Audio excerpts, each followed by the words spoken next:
listeners, you're tuned in to Platz.com reality show, episode 7. This is Tom Platz with my wife, Dr. Cha. Hello, everyone. Our special guests are Jacob Rodriguez. He's one of our life... I'm sorry? You there? Hey, buddy. Hey. Jacob is one of our life coaches in the Platinum, and plus we squat every Saturday morning, which is... I'm thinking about the next workout right now. Also, we have the Kina family from Australia. They're with us. Maurice, his wife Catherine, and Leonie. They all compete as a family, believe it or not, in bodybuilding. Welcome, guys. Hi, thank you for having us. Thank you for having us. Hey, let's have some fun. Okay, let's start with this. Jacob, tell us a little bit about yourself. Well, I'm a personal trainer from Southern California. I have my own personal training business called R&G Personal Training. Well, a little bit about myself. I started training when I was 15 for football. I played high school football. I wrestled. Then went on to play college football. Growing up, I was really not that athletic, so it didn't really come easily to me. Academics came easy, but athletics didn't. So I kind of had to work harder at athletics, and I fell in love with working harder with athletics. So I was able to really grow so much more in athletics than I was in academics because it was, harder. So when I got to high school, it was my junior year, I was pretty scrawny still for a football player. So I dedicated myself to the weight room, started squatting heavy. I was in there every day. Probably shouldn't have been in there every day. Looking back now, I probably got a little bit better gains. But I grew about 25 pounds in about a year, and I ended up being captain of the football team. And tragically, I got a head injury that ended my senior season. However, I was able to go play a year of college football in Illinois, which ended again by another head injury. So I came back to California, and I got into bodybuilding. I ran into my now buddy. Yeah, we squatted this morning. Jacob has 22 clients and counting. I mean, Jacob's probably the hardest working life coach, personal trainer / Here we know. Yeah, I think so. Mm-hmm.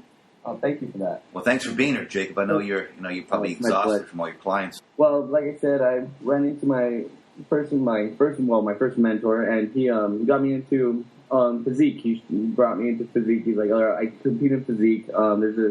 It's pretty much bodybuilding, but you wear board shorts. And I was like, well, I got legs, but I didn't have the upper body to do bodybuilding. So I started doing physique, competed in that about 3 shows, and about that summer, I moved down to Southern California with my then girlfriend, who's now my wife.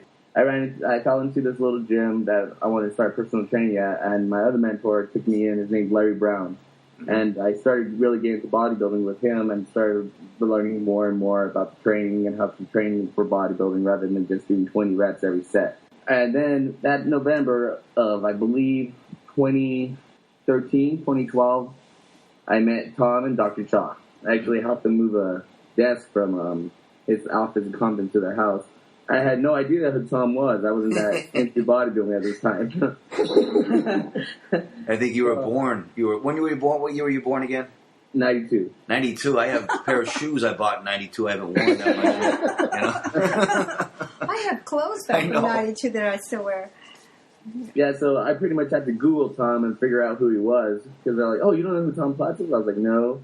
So I Googled him. I was like, oh my God, this guy was monstrous. Look at his legs. So I meet him and I'm like, I'm expecting him to be like, the usual star attitude. Well, this guy has a really down-to-earth personality, and I just clicked with him. I was like, oh, I admired him, the way he carried himself, and pretty much everything that he did. He talked real down-to-earth. He was real cool. He wasn't, snobby at all.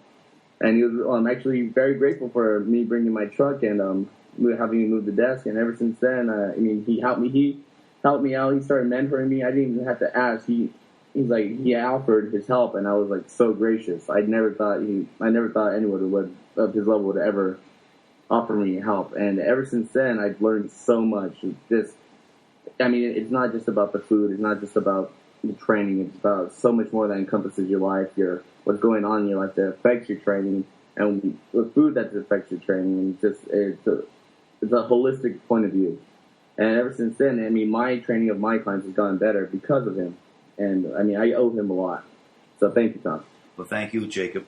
We'll send you an invoice. I should say you're welcome, right? You should say you're welcome. Okay. Okay, Yeah. the Kina family. Well, this is a really amazing family. I typed a little bit with Maurice. Everyone knows him as Bugman and Kina and Oh, yeah. Facebook. Okay. Yeah. And I said, by the way, what do you guys do? Da, da, da, da. Then all of a sudden I see his wife and his daughter. I went, excuse me? And I don't go to Facebook enough to really stay on top of, all 25,000 people. And I said, excuse me, what's going on? And then he told me. So, Maurice, I want you to introduce yourself, and then we'll let Catherine and Leona do the same. Kia ora, Cha, Tom and Jacob and everyone. Well, as you all heard from Cha, quite fortunate. I don't know if we're very lucky though, because my wife's in Compret at the moment. She's 5 weeks out going for a pro card in Melbourne. My daughter, who's 15, she's going to be competing in her first competition in August this year. And I'm going to be a proud dad standing on the same stage as her in my first bodybuilding competition as well. Holy smokes. Awesome. Yeah, so over the next 7 months it's going to be really testing time for our family and see how strong we are, but I'm sure we'll get through it. So everybody's dieting at the same time, right? Yes, we are. Wow. Okay, and we're all still living in the same house, are we? Man, we gotta it'd be like a good reality show right there. I know, right? Yeah, everyone might be growling at each other. Yeah, really. So all the sharp objects have been removed. Wow. But my journey actually started probably about 18 months ago. My wife was getting ready for her first competition, and I managed to let myself go after quite a few times, got pretty complacent with food and that, and ended up being 128 kgs, and it wasn't a very nice looking 128 kgs either. Catherine, you're a figure or physique competitor? I'm a figure competitor for the WFF, WFF NABA, and I am about to compete in 5 weeks' time at a competition called the Karma Classic, which is my pro qualifier. So I'm told that if I win my class, I will become a WFF pro. So I'm hoping that that is what I do. That's what I've got my heart set on and my mind set on. But my journey has been a very, very interesting one. I was a solicitor prior to taking up bodybuilding. A solicitor is an attorney, I suppose, for the Americans listening. So I was an attorney at law, a civil litigator. And my first marriage ended, and my son, at the time that my son was diagnosed with autism. And so suddenly I was with a very small boy by myself who was autistic and wondering quite how I was going to reach him. And the thing that I noticed about my son Jevington is that he was really into superheroes. That was the one thing that got him motivated and the one thing that he sort of lit up for and took interest in.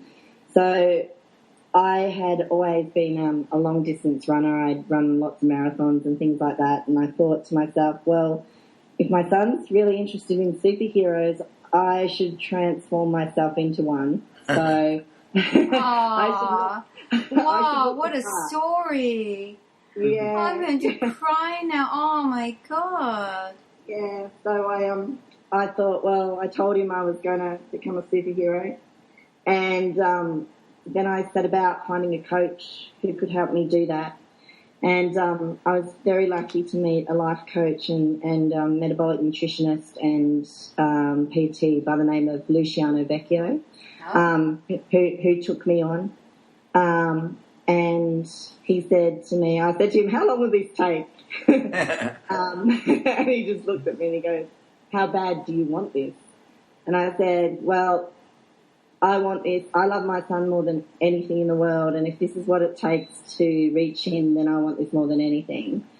And so from the minute I spoke to Luciano, a year later I was standing on the stage at Universe in France, where I placed 4th, and 2 weeks prior to that I'd won the international, where I took out the overall title of Miss Figure International. And none of that mattered except for the fact that when my son looked at me, he was like, "Mummy, you are a superhero."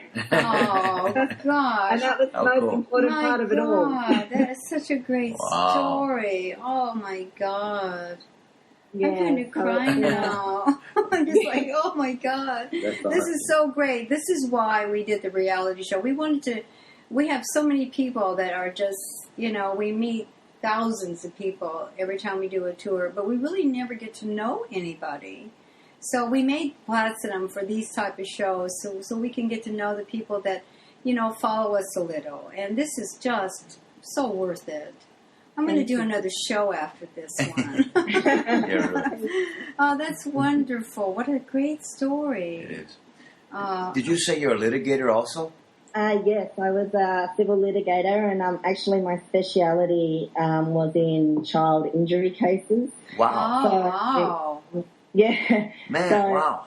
I'm really impressed. So I kind of went into law and university as a young person to sort of change the world, and I found that the system wasn't so conducive to that, but what I have found and what I love about bodybuilding is the holistic change it makes in people's lives. And I've gone on to become a personal trainer, and I run a business called Train Brave, which is... You'll have to put that in the Platinum. No, I'm serious. Yes, no, listen to me. In Platinum, the reason we built the job section and allowed everyone to see it, I mean, everyone. You don't have to be a member to see it. We are inviting only a few people to solicit their services. And Australia would be a great market for you to... No one's there yet. So, yes, this is not an invitation. This is a demand. I want you to put yourself there because we need good, sound people that understand that bodybuilding is holistic, regardless of the class. Jacob can attest to that. I work on that side of people all the time since I was 2 years old. So, yeah, with that being said, I'd like to invite you. Give her your login information. And, Catherine, I want you to post your business there. I want you to go ahead and make sure one thing, that you make the member or the guest click away from Platinum, because we don't want any part of your money or your business. Thank you very much. But I want you there because we're only inviting just a few people here and there, not all the time. So I think you would be a great asset to what I've been trying to put enough doctors together.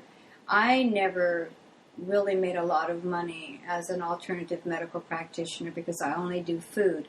You do not get kickbacks from grocery stores. So, so the thing is that with the service that you are offering, I think you would be a perfect fit for Platinum and a nice platform exposure to grow you. And that would be our pleasure, for sure. Yeah, absolutely. I'm really honoured. Thank you very much. You're welcome. Blown away by that. Thank you. You're welcome. Do you still practice law?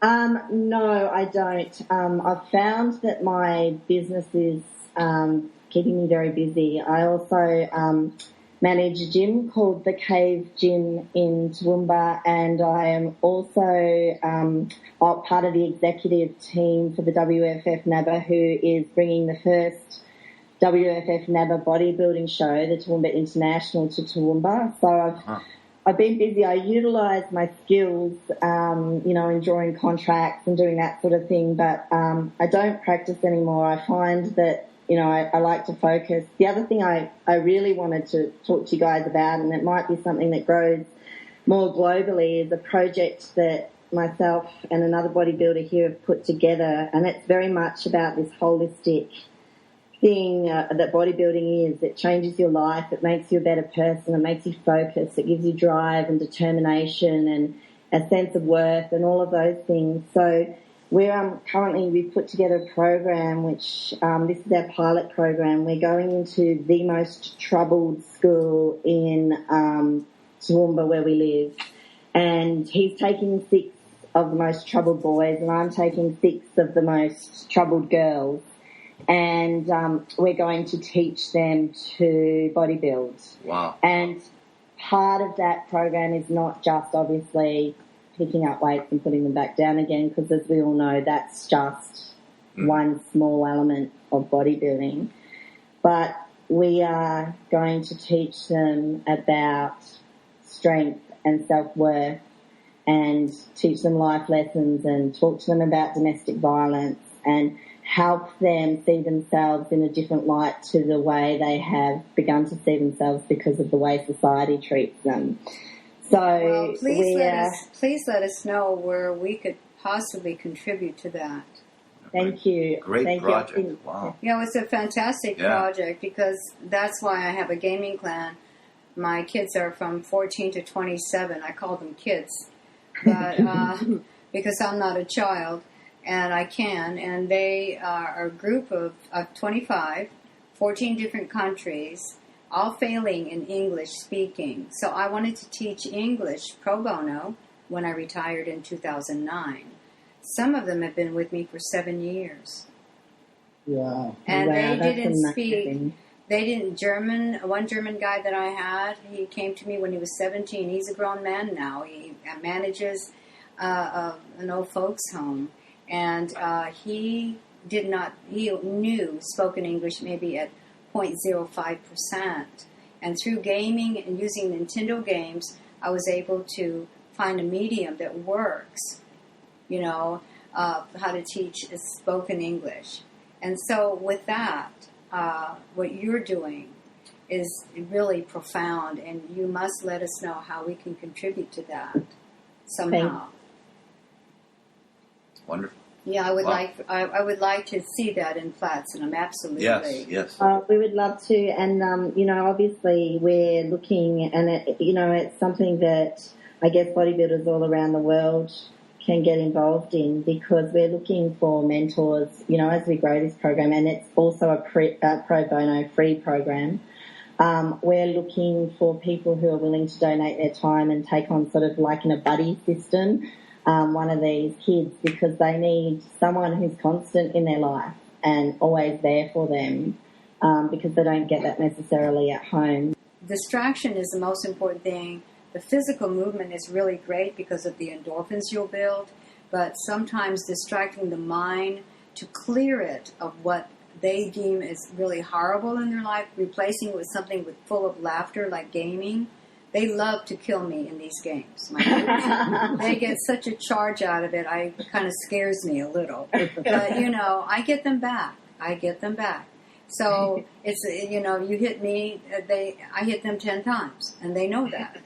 I just happen to be really good with items. And so if you could get a vehicle like that and distract them and put them in the exercise program, the holistic part is not something you teach. The holistic part is what they evolve into. They won't know it's holistic until it's over with. Just like Jacob. He didn't know it was holistic that we were doing. And how do you feel now, Jacob? I feel awesome.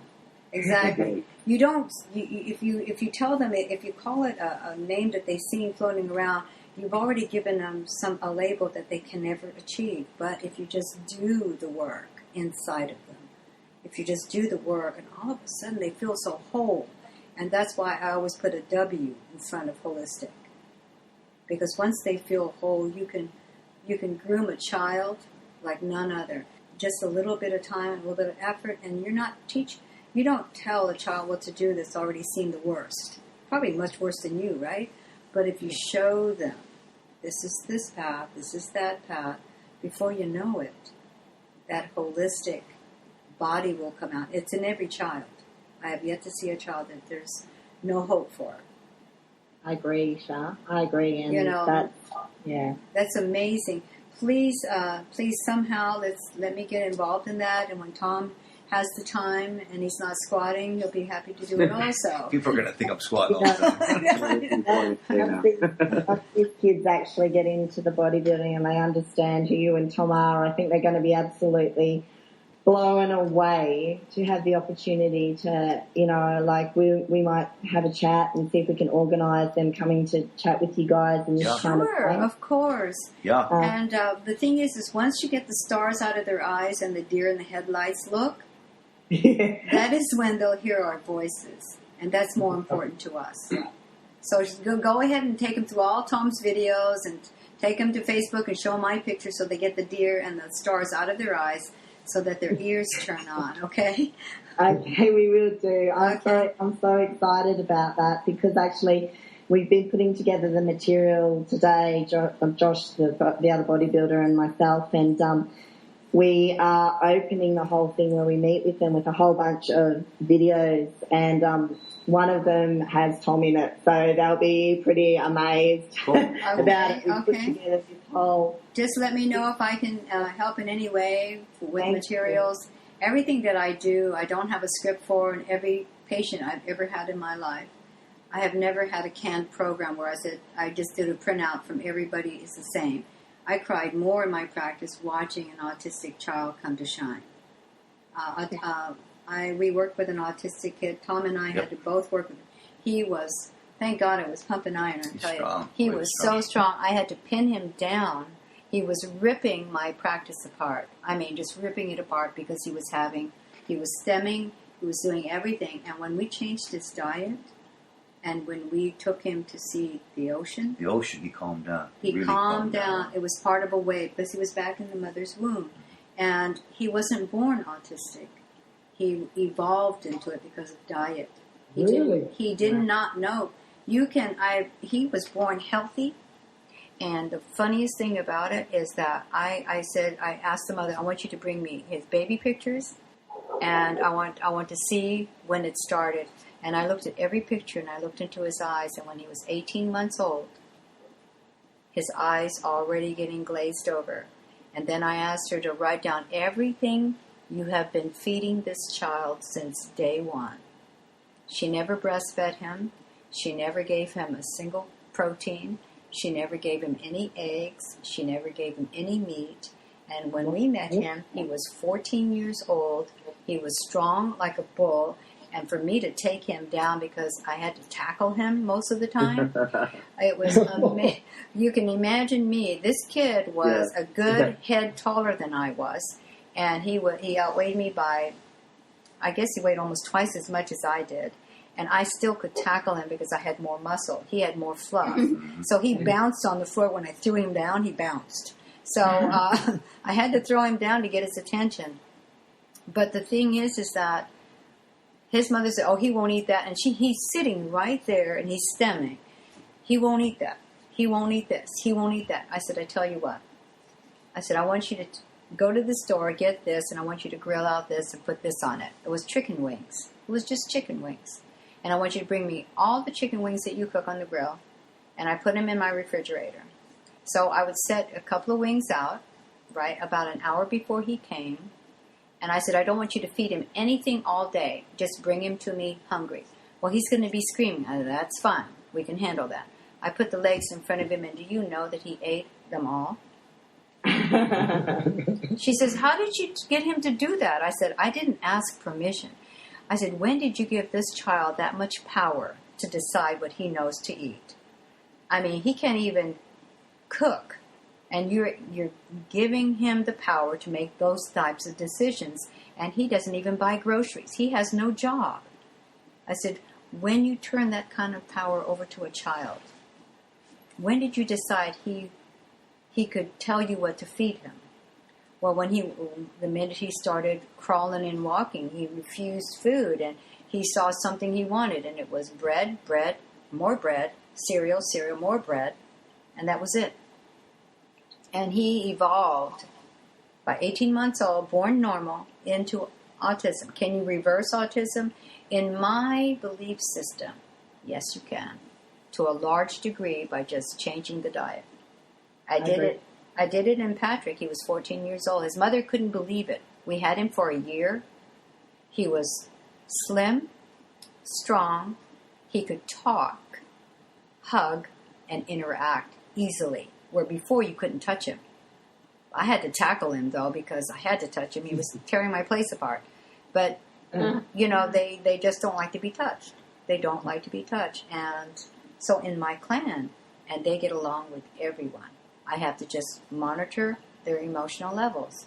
And you do that by just language and speaking to them with respect. And that's all you do. But, yeah, wow. I want to be a part of what you're doing. If a small part would be great. And I'll volunteer Tom. Come here, Tom. I'll volunteer Tom, too. And, of course. Yeah, that'd be fun. No, absolutely. Yeah, that'd be really great. We'd be so honoured. I'm so excited. I can't wait to go back and tell Josh. Now remember, you're prepping for a show. Let's not lose sight of the power there. Yes, okay. It's interesting. We're coming in, and it's been I think for Leonie, who you'll get to talk to very shortly. It's been an eye opener. This is now round 2 for me, and I'm pretty sure that, like most people prepping, you have your moments, and I have a few of those. Yeah, the negative energy podcast that I did. I'm getting ready to do another one. I don't know if I have it yet or not. I don't even know where I am half the time. But it's there for download. Leonie, are you there? Yes, I'm here. Okay, I have a quick question for you. Yes. Why did you start lifting? Good question. Well, I injured myself in netball, so the first time I encountered weights really was when I started CrossFit, and I did that for a little bit just because I was out of netball. I couldn't play netball, so I took up something else.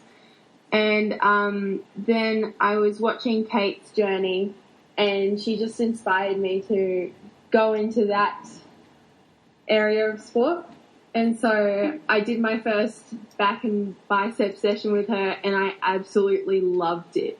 And so I talked to our coach, Luciano Vecchio, and he talked to me and gave me a program and a diet, and I started my journey there. And now I'm here waiting and preparing for my comp in August, and it's just been such an eye-opening experience, and it's just a great focus to have.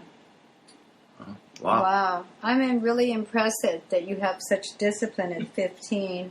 I remember when I was 15 and I was just totally out of control. No, I'm just joking. No.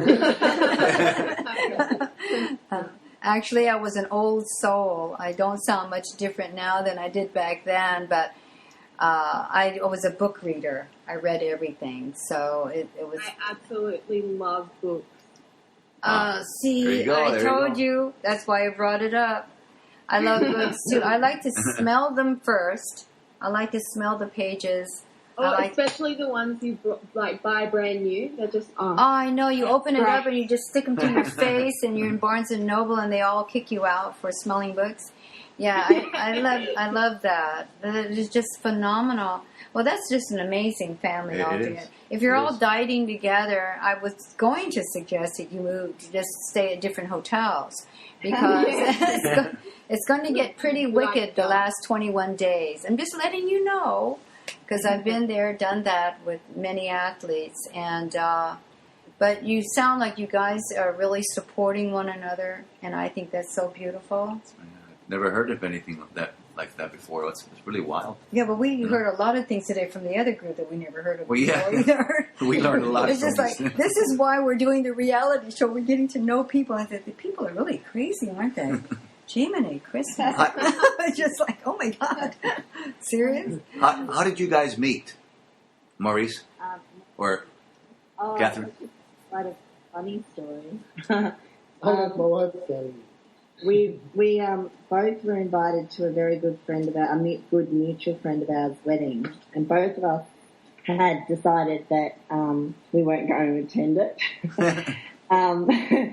Me, mainly because I was really busy with work. I was still litigating at the time, and Morris thought, what was your reason? He was I just couldn't be bothered going. Couldn't be bothered. Travel a bit. So but then I got the young man whose wedding it was is like a brother to me and very close with Morris, and I got a call basically saying, "You better make my wedding or I'm never going to forgive you." So I thought, oh. God, Okay. that's like, that's how you get guests at weddings. Just threaten them. Call Yeah, just call up and threaten them. That'll work. Attendance would be high then. Wow. So my parents and my sister were attending this wedding as well, so I said to them, I'll meet you down there, and we all sort of stayed in this bungalow. It was kind of in a retreat, and anyway, my sister and I were busy putting our children into... You're running late. We were running late. And so my mum, who was doing a reading at the wedding, had already gone down, and Morris was also there. So my mother met Morris first and fell in love with him, and actually was saying, I have 2 daughters. She was trying to convince me about her daughters. I have 2 daughters. I think you'd really like one of them. Oh my God. Wow. I don't think she cared which one at that stage. Now, who was it that she wanted you to meet, Maurice? Yeah. Was it Catherine or the other sister? I don't think she, at that stage, I don't think she cared. I think she just had decided she was going to have Morris as a son-in-law. And She just, Wow. she just was like, this is really... doesn't matter. It didn't matter who she married. Okay. Wow. All right. How long have you guys been together now? 4 years, and it's been, I've been extremely lucky because, obviously, my situation was one where Morris came into Jevington's life. Jevington's my son when he was 3, turning 4. And I was actually initially told that Jevington was not going to be high functioning. And I said to the doctors, you know what? You don't know me and you don't know my son. And he will be high functioning. And guess what? He is. Wow. But Morris came into our lives, and Leonie, and they have been an absolute blessing.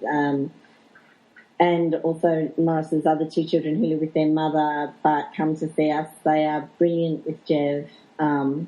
He is extremely lucky in that he has an extremely supportive family of people around him, not just me, who support his development and help him reach his personal best on a daily basis. I think I'm going to cry again. Okay. This is such a sweet story. So it's been And the best thing out of all of it, he loves the All Blacks. Oh my God, that's my man. All Blacks. Oh God, that's my team. He's not a Maori. You can't tell him he's not a Maori. Oh my God, that is so wonderful. He is. Yeah. And he gets very upset if anyone tells him he's not. So Jacob, there's a client that I saw something swinging by my wall one time. Your 60-year-old client was doing teas with that much weight? Oh, yeah. He was rolling a pretty good amount of weight that day. But he started where he couldn't even hold the T-bar without any weight. 60 years old. He looks awesome. How long have you had him as a client? I've had him close to about 9 months now. Wow. Yeah, I want to say about 9 months. Yeah, he started and he had bad posture. He couldn't hold the weight. His posterior chain was shot. Could he grip? Did he have a grip? Not really. I didn't think so. Wow. Yeah, so he was dedicated. He came in 3 days a week and he put in his work and he learned the form. He performed it properly. And he hasn't stopped progressing since. That is just fantastic. It's just all these amazing stories. I want to know them all. And we don't have like 300 days. We just have just an hour. So, God, you guys, thank you so much for sharing. I don't know what to do. I think my questions are a little mundane. Yeah. Okay, we're going to go into some questions. And, if you guys want to chime in, you can to some of the answers because we don't have all the answers, believe it or not. People are, I think there was one question left. Which one? The one to you? Okay, yeah. This is the remainder of that question. Mm-hmm. This is directed to you. also, is there any chance that a lacto-vegetarian can reach pro level in bodybuilding? Yes, there is. Okay, that's it. Next question. Yeah, yes, there is. There is a Bill chance. Pearl did it. Bill Pearl is a really great guy, and he did it. It just depends. It depends if you are like ectomorph, mesomorph, endomorph. It depends on how much conversion you have. Since we all have the same amount of fiber type, it depends on how much of one that you have of the other. And if you recover well, in other words, if you really, because muscles grow outside of the gym, not in the gym. Muscles are damaged in the gym, so even though they swell up and fill up for a while, it does not mean that you're growing. It just is a temporary pump. So just kind of remember that a lacto, I'm going to assume you're lacto, so you don't eat ovo, which means eggs. Your protein source is mostly dairy products and cheese. You'll have a little tougher time reaching goals, but you can get there with discipline. It just depends on how much raw vegetables you eat versus how much processed cheese you eat. And if you can get your hands on raw cheese, that would influence, unfortunately, detoxification, weight loss. But if you eat enough raw cheese, the body will adapt to that and actually utilize it as a pretty stable protein source. So being lacto and not ovo vegan, you can get there, yeah. But it just depends on the level of pro you're talking about. Now, if you're talking about what's on stage today, the Olympian Classic, no. Let's be realistic. Your muscles won't grow at that level, but it does not mean that you cannot have aesthetic beauty and still be a bodybuilder and still win a pro card, probably in a different class rather than bodybuilding. I think you probably could go into a physique class, and I'm assuming you are a guy. You could probably do the physique class very well.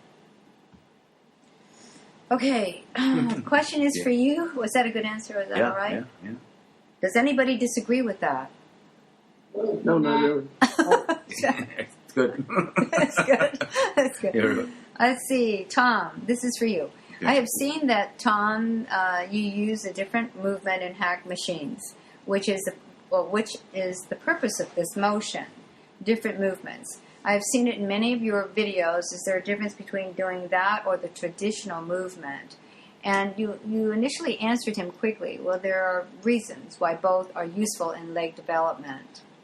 Well, the hack squat, as it was originally invented by George Hackenschmidt back in the 40s, but he did a movement, and I did a movement which is much unlike modern-day bodybuilders. I put my feet close down on the pad, feet down on the foot pad, not up high.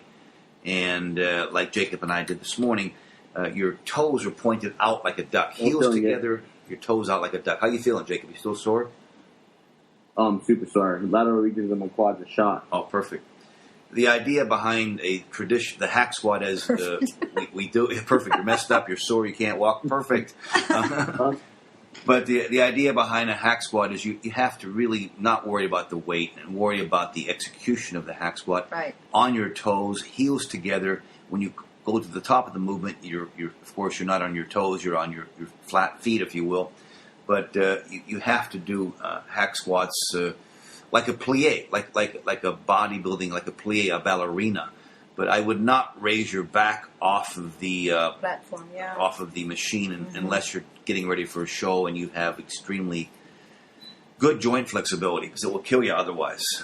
The sissy squat, hack squat that I've done before shows it can be very difficult on the joints. You've really got to be in condition to do it and be extremely flexible and have really good joints. You can't have any damage to knees or anything like that. It won't damage your knees if you do it correctly, but you have to be careful of that. So the hacks, people always ask me about the hack squat. Don't put your feet up high. Don't put your feet wide apart. Don't pack on all the plates and be macho. Forget about that. It's nothing to do with leg development. Okay. Yeah, Tom, the hacks have helped so much. A little pointer I could probably give out for that is, for me, just talking for me, for my body, it helps when I ride down the side of my foot and then onto the back 3 toes and then push off those back 3 toes and roll back through the side of my foot into my heel. Yeah. And that really engages my vastus lateralis, the lateral region of my quad. And that really helps pinpoint that area. Mm-hmm. Yeah, I've seen you do that very, very well, very nicely. I think most people don't realize that the quadricep area is called a quadricep because there's 4 different muscles. The quad, there's 4 distinct heads of the same muscle area. And by putting your feet together and your heels together like a duck and your toes pointed out, you're actually training the vastus lateralis more predominantly, and the vastus lateralis develops and gives you that teardrop look. You're not changing the shape of the muscle. You're just training one head over another, and that kind of approach to the hack squat, is really gave me a career. Okay, I didn't come out of the womb with cross striations and teardrops on my quadriceps. Your mother has good legs. Well, what I'm saying, she has good legs, but I didn't just walk around the hack squat machine and hope they got there. We had to go do it. But you think? Yeah. But it's a great movement, and that regular squats, pure regular squats, and hack squats. That's all you really need. If you do it really well, forget about all this other stuff like leg extensions, maybe before show. But leg presses, I think, is a waste of time. Lunges, I did with girls before photo sessions, before events. And all the other stuff I just did for pictures. But the 2 things that served me the best is the squats and the hack squats. You're breaking hearts, when you say stuff like that. I just hate. Because everybody swears that you just do all that you just said you didn't. Those inverted leg presses, I already call it. What is it? Not inverted, but vertical leg press machines. I did those pictures on back in '95. Yeah, everybody's fought over that machine for a long time. I never used the machine. I just did it for pictures only. Oh my God. He said, "Let's do a picture of that. It looks good." Now let's get. I left it as the last time I touched the leg press, '95. Well, there's something about the leg pressing though for leg development. It really doesn't. I can do vertical leg presses, and I can do 360 to 400 pounds easy at 92 pounds. Okay, so the thing is because of the leverage and the fact that where you're propped up, I'm getting no benefit from it at all. None. There is no benefit in moving big weights. So I do know that the leg pressing is where you're laying on your back. What is that one called? Where you push in the air? Yeah, okay, you don't do any, if you're laying down, your body's fluids, and this is from a physician standpoint, your body's fluids, it says, we're going to sleep, and you're laying back onto that machine to press some weight. The body is thinking it's time for night. The fluids are in the wrong position of the body for physical activity. What do you do when you lay back like that in a lazy boy recliner? You're not going to sit there and pump iron. You're going to watch TV and probably fall asleep, right? Yeah, sure. Think about that. So when you're in a leg press machine and you're leaning back, the body's, goody, time for night, we're going to watch a movie. And then you try to make it work, you're going to make the body pretty angry, and it's not going to give you much benefit. Yeah, you can move a lot of big weights, and that's impressive. But if you're not reaching your goals, then you may not want to use that. It looks good, though. It looks good, though. People it really does. In the gym. It really looks good. Yeah, it does.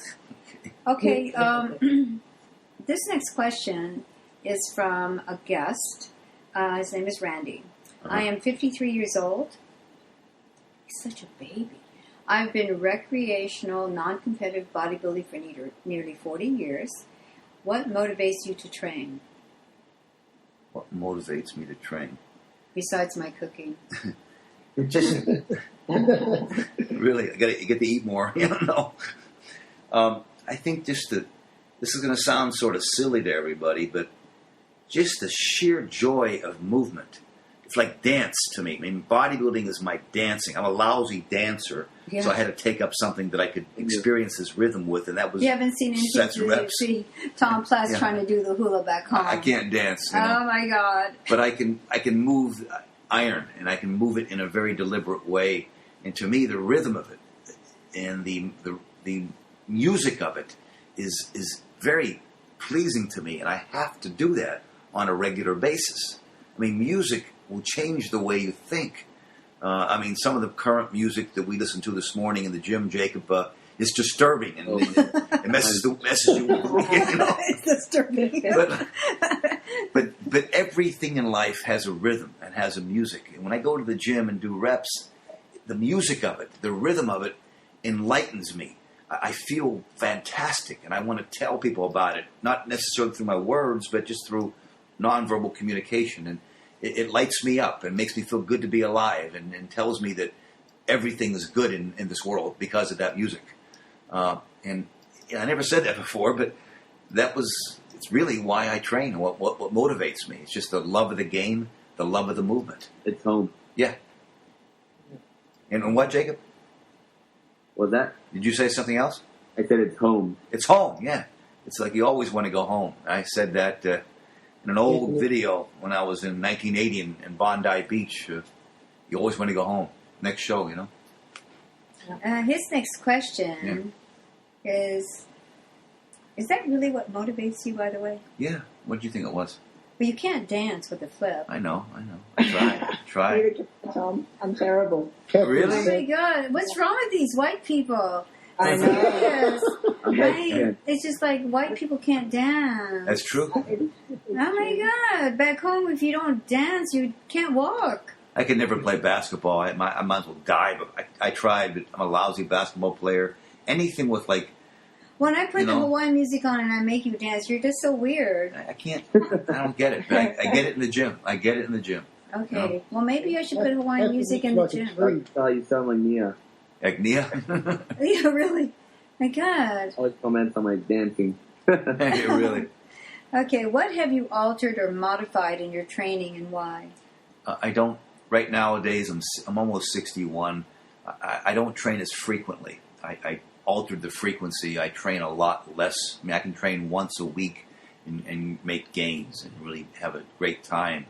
I don't need to train that often. Even in my heyday, training 3 or 4 days a week in the 80s, I could make great gains based upon my body type. I was never one of those guys that could train twice a day. I thought it was crazy. But I think just by altering the frequency nowadays and training less often has really allowed me to continue to make gains. But, you know, I got to tell you, doing 315 in the squat for, 10, 15 reps now is probably more fun and more meaningful than doing 40 and 50 back in the 80s. That's true, I witnessed it. Yeah, Jacob's been there. He saw it, but it's like, I don't know. I saw Arnold the other day, and I said to him, I think it's just more fun this time around. It's more fun. Because all the guys I competed with, they're all like 15 years or 10 years older than me, so I'm still the kid, But, and when I see them all, like, there's a comradeship, of course, as we're all from the same neighborhood, really, literally, too. But just this camaraderie of sharing that dance in the gym is like, it's more fun now. It is more fun now. I guess I'm not pressured to win this show or that show. And, back in the day, I was on stage every 5 days on stage in Europe, 3 or 4 months out of the year. It was business. It wasn't just for fun only. And it's nice to just do it for fun. And that's really the reason we all do it, I think. That's how it started, Yeah, I think you're more relaxed too, and you heal and recover quicker even now in your 60s than you did when I met you when you were in your 40s. Yeah, I'm not as crazy as I was back then, Yeah. Well, you don't lie to people. You got to be a little insane to do this in the first place. Exactly. Don't lie to people. To go to the gym and go on stage in your underwear, you got to be a little insane in the first place. Yeah, exactly. But being insane, I think, is a quality of any great athlete. But being able to keep it contained and keep it inside and use it appropriately when you need it is really what a professional does.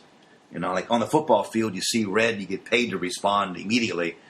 And in the gym, sometimes that's the same case. But in life, when you see red, sometimes you shouldn't respond so quickly. You sort of let it go to pink, and then you respond, Mm-hmm. And I had to learn that over the years.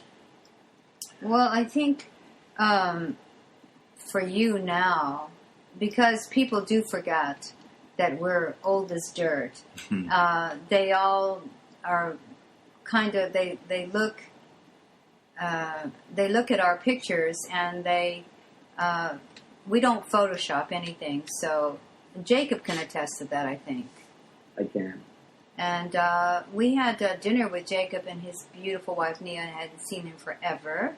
So we were kind of tired when we met up. There is a special way that people have got to understand, and everyone cannot believe that Tom could actually keep squatting the way he does. He has no knee problems.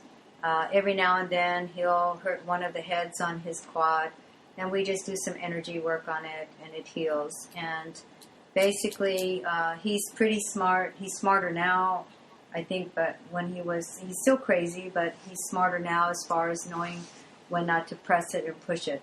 And he's more aware of that. I think as you become a seasoned, whether you're a retired pro or a master's trying to still compete, it's like what Daddy said, Ed Corney.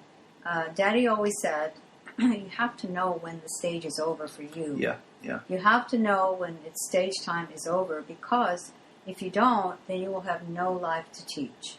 Yeah. And that's what Daddy says. And you know, the real rush is showing someone else how to get there. Exactly. You know, at this point in my life, and having done all that other stuff and done what I've done, but to work with Jacob and to see him prosper and to really bring his body into his own and get on stage and really improve. I don't know. That's more important than anything to me right now. To see that and to be around it and have some small part of influencing that brings it all together. It brings it full circle. Oh, it's not a small part. No.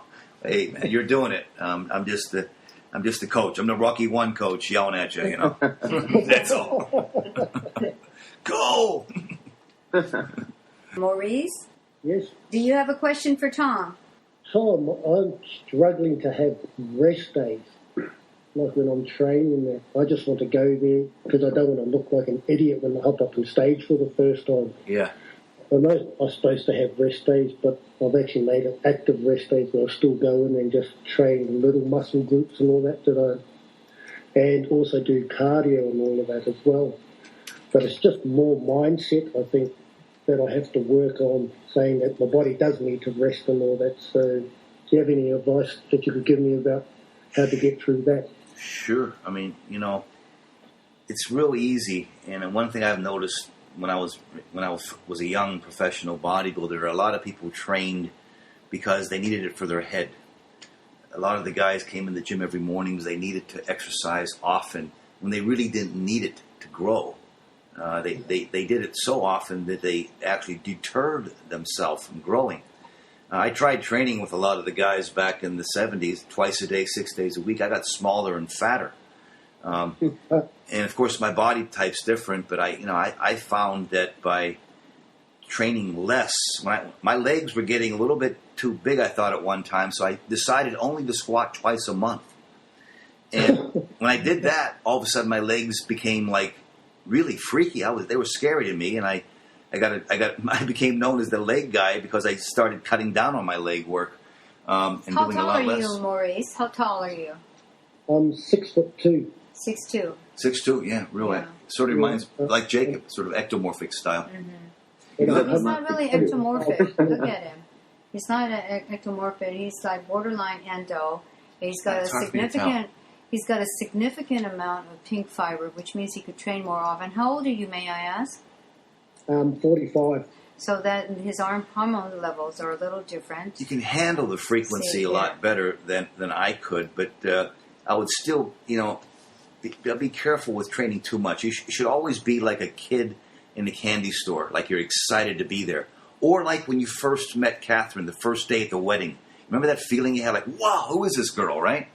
And I still get that feeling every time I wake up next to her. Okay, well, maybe I'm using the wrong analogy. No, you're doing good. This is exactly that feeling that when you wake up next to her, that feeling you take to the gym.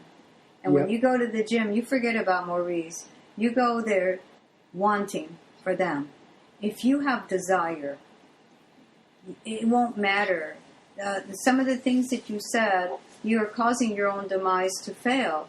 You can't talk about failure. It's not about failure. It's about you're going to do this, end of story. This is my show. It's my time. I'm getting on that stage because I'm going to show everyone how this goes. That's the attitude you have to have. Every time you go to the gym, you could go to the gym every day, but I would stay away from cardio. Okay, then. I would stay away from cardio. Cardio, you end up using muscle for energy. Exactly. And some of the guys, they can afford to lose 20 or 30 pounds of muscle to get in shape and do cardio. Yeah. But really, I think cardio is probably the most overrated thing in bodybuilding today. People do too much cardio, and they think they're doing the right thing, or they exercise so often. I mean, you got to get up. Okay. You got to rest it. You have to rest a little bit, and that would just work that into your structure. Today is a rest day, and you make that decision, you make that commitment, just like you do on the day you train. Mm-hmm. You got to get out. You have to get out to get in. Okay, then. Thank you very much. Sure, you're welcome. It's a hard thing to do, though. I understand. Yeah, it is. It really is. It's easier said than done. It's a discipline. You have to believe. You have to believe. Do you have a question for me? We have time for just one more question. Yeah, one more question. I got a question, Dr. Cha. Okay. Okay. What kind of feeling do you get when you pick up people's energy? What kind of feeling do I get when I pick up? What gets you to determines your thought process when you see somebody and you feel that they're missing a certain thing in their life or they need to fix something? Okay. You mean like when I Skyped to you and you said, is the show still on? I said, yeah, one moment, please go eat something. No, like when you looked at my picture and you pinpointed everything that was going on in my life at that time. I did? Oh, you're scaring people now. Okay. I don't really... It was pretty scary. It was scary for me, too, when I was right. That's what was so bad. I was guessing. No, I'm just joking. There is a thing. I study with the Kupunas, and we study Huna and all this stuff. And but first of all, your body has got to give me permission before I can read it. And that's the first thing. And your body just was pulling me through the phone. And your picture was pulling me through the screen. I said, okay, I got to talk to... I just told Tom. And when I say that to Tom, when I see his client, and Tom talks to me about everything, about his clients and the people that he's life coaching at the moment, and he says, I don't know what's going on, or was a good day, and I say, well, where's this picture? And so I get his picture in front of me, and I say, I have to talk to him, and Tom says, okay. And it's because... your body gives permission to be read. It's not really reading you. It's just I don't pick up on anything. It's just that I don't know what I'm going to say to you when you do call. Mm-hmm. I just listen to your voice, and the body tells me its needs. I don't know. I don't think it's like verbal needs. It's just that it gives me. It actually scripts me after that. I don't know what comes out of I don't even know what I said to you that day. Really, I say, well, this is what I see. It's not really what I feel. It's what you're feeling and that you're allowing me to see. And basically, that's called a reading. Mm-hmm. I can do that through CRA, and I can do BEST, and I can do all these muscle testing and applied kinesiology because I know all that stuff. But there's a method. If you listen... If everyone would just listen to each other, you can hear each other's soul.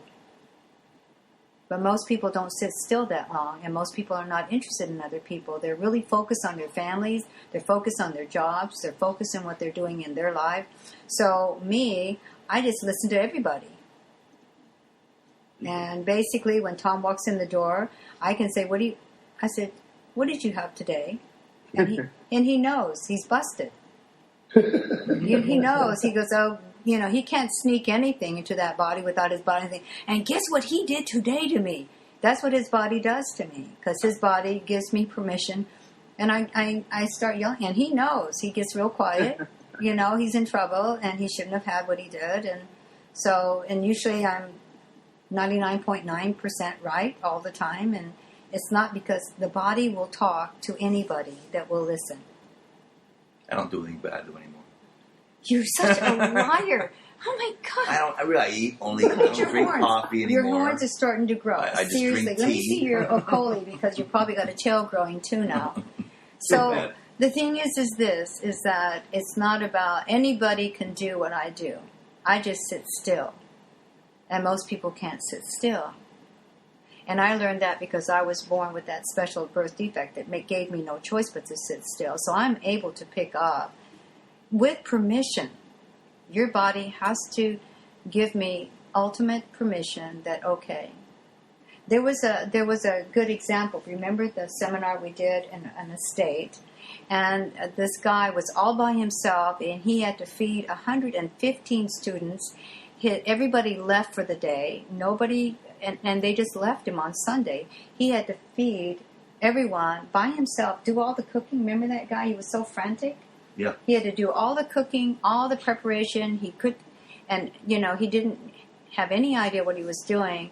And all I did was tap him from a distance. And I just tapped him with my finger and from a distance. And all of a sudden, his face just changed, and he came over. He says, I really apologize. I'll do what I can. This is what I have available. And all of a sudden, his whole body was calm. He was freaking out. He was yelling at the students because he was by himself in a hotel, and he didn't know anything about cooking. So he offered what he did know. And all of a sudden, he was fine. And he fed all 115 students within an hour. Remember that? So if you tap people, if you know that they're in duress and in trouble, you can tap them and say, here, take some of my energy so you feel better. And it's not really my energy. I'm just a vessel. I feel that happens a lot with personal training as well. You have to be able to... Most people don't look at people's eyes and when they smile. I study your eyes when you smile. I could tell by the way you hugged me last night at dinner that you were in such a great place. I told Tom. Mm-hmm. You're a totally different creature. I don't know what it is yet, but you're a totally different creature. And it's a good thing.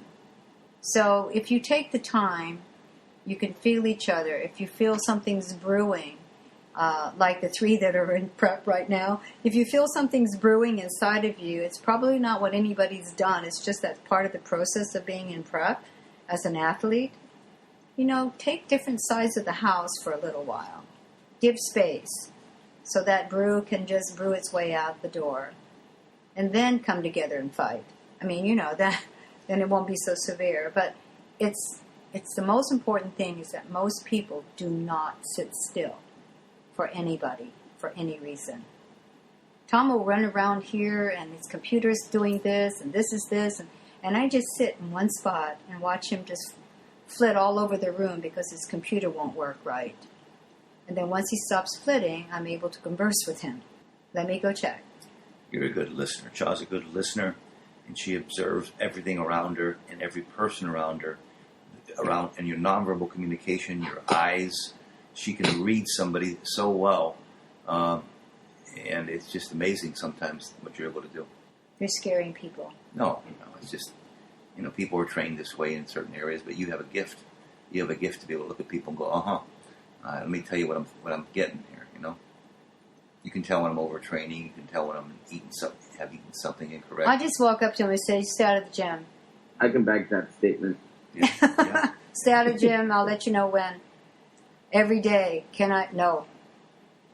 Because the body is saying something different.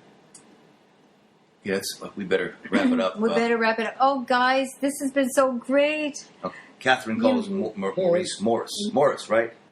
Catherine says your name, not Maurice, but she says Morris. That's correct. Morris. Okay, great. Thank you for that correction. I actually listened. Oh, my God. Guys, this has been such an honor to have all of you here. It's just, I'm going to cry tonight again because I'll have to listen to this thing one more time just to take out some of the little lull periods, but it's like amazing what you guys are just totally, see, I told you this was a good idea. A reality show talking to people. I'm like, wow, a lawyer becoming a bodybuilder and marrying another bodybuilder and not practicing law And then anymore. having a daughter that competes to at 15. Yeah, daughter competes. I mean, only, yeah. you know? That's it's like only wow. in the movies. We can make a movie. Yeah, there's a movie. There's a script. We can make a movie out of this one. Lawyer turned bodybuilder. Guys, I want to thank you so much. It is such an honor, and I'm so grateful that you were able to come and spend this time with us. We hope you had a good time, and hopefully we can do it again. Thank you guys very much. Absolute pleasure. Thank you very for much. having us. Yeah. You're welcome. Bye. Bye-bye. Bye. Thanks, Jacob. Bye. Thanks, Thank Sean. you, Jacob. Thank you as well. Thanks, Tom. You guys Thank are you, great. Tom. You're welcome. You're welcome.